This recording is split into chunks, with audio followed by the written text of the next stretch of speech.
لڑکوں کے لیے انہوں نے جنسی اعضاء پر پنجرے لگانے کا مشورہ دیا اور کہا کہ ختنہ بغیر بے ہوشی کے کیا جانا چاہیے تاکہ درد ایک سزا کے طور پر کام کرے؟ بالکل، اور لڑکیوں کے لیے وہ کلیٹورس پر خالص کاربولک ایسڈ لگانے کی تجویز دیتے تھے تاکہ جنسی تحریک کو ہی ختم کیا جا سکے۔ یہ سننے میں ہی انتہائی ظاہر والا لگتا ہے۔ کیلوگز کی مثال بہت انتہا پسندانہ ہے، لیکن کیا یہ اس گہری بے چینی کو نہیں دکھاتی جو مذاہب نے ہمیشہ جنسی خواہش کو قابو میں رکھنے کے لیے محسوس کی ہے؟ آپ نے بالکل صحیح نقطہ اٹھایا۔ آئیے دیکھتے ہیں کہ بڑے مذاہب نے اس انفرادی عمل کو کیسے دیکھا۔ ابراہیمی مذاہب سے شروع کرتے ہیں۔ ٹھیک ہے۔ ابراہیمی مذاہب یعنی یہودیت، عیسائیت اور اسلام میں اس معاملے کو اکثر نسل ضائع کرنے کے تصور سے جوڑا گیا ہے۔ اچھا۔ یہودیت میں بائبل میں اس کی کوئی براہ راست ممانعت تو نہیں ہے، لیکن اونان کی کہانی کا حوالہ دیا جاتا ہے۔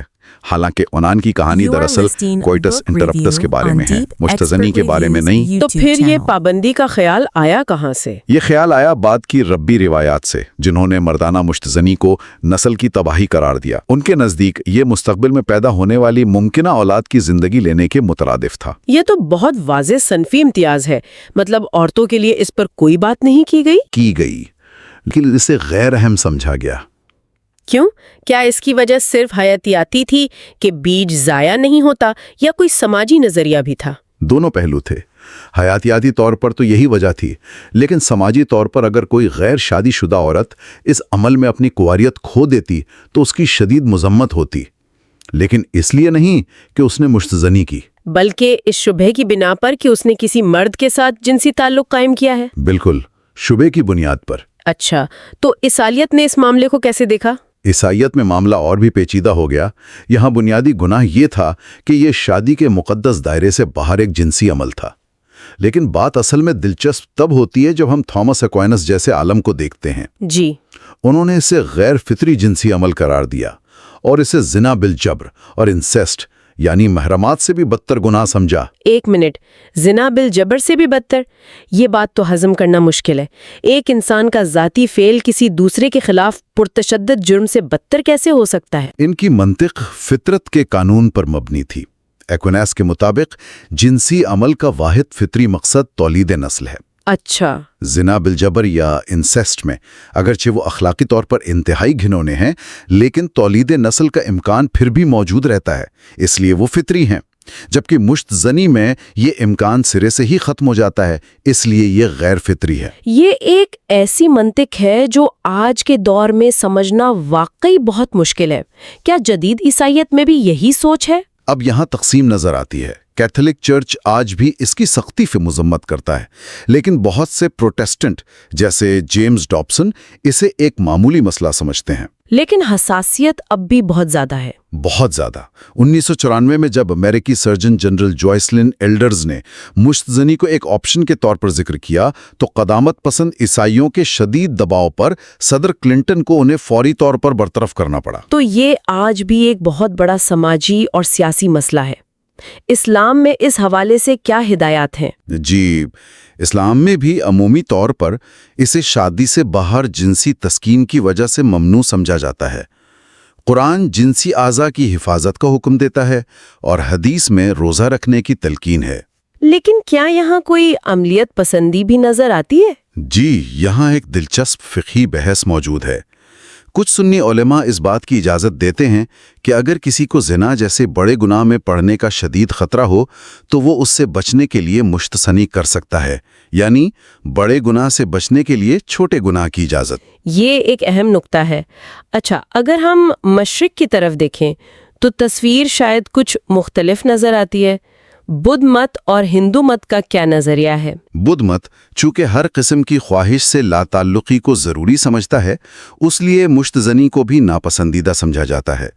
راہبوں اور راہباؤں کے لیے تو قوانین اتنے تفصیلی ہیں کہ انہیں مخصوص شکل والی سبزیاں تک استعمال کرنے سے منع کیا گیا ہے۔ قوانین کی اتنی باریکی واقعی حیران کن ہے۔ اور ہندو مت روایتی طور پر سب سے زیادہ نرم رویہ رکھتا نظر آتا ہے۔ کھجوراہو اور کونارک جیسے قدیم مندروں کی دیواروں پر مردوں اور عورتوں دونوں کو مشت زنی کرتے ہوئے دکھایا گیا ہے، جو اس بات کی علامت ہے کہ اسے زندگی کا ایک حصہ سمجھا جاتا تھا۔ بالکل، لیکن اس کے ساتھ ہی تخم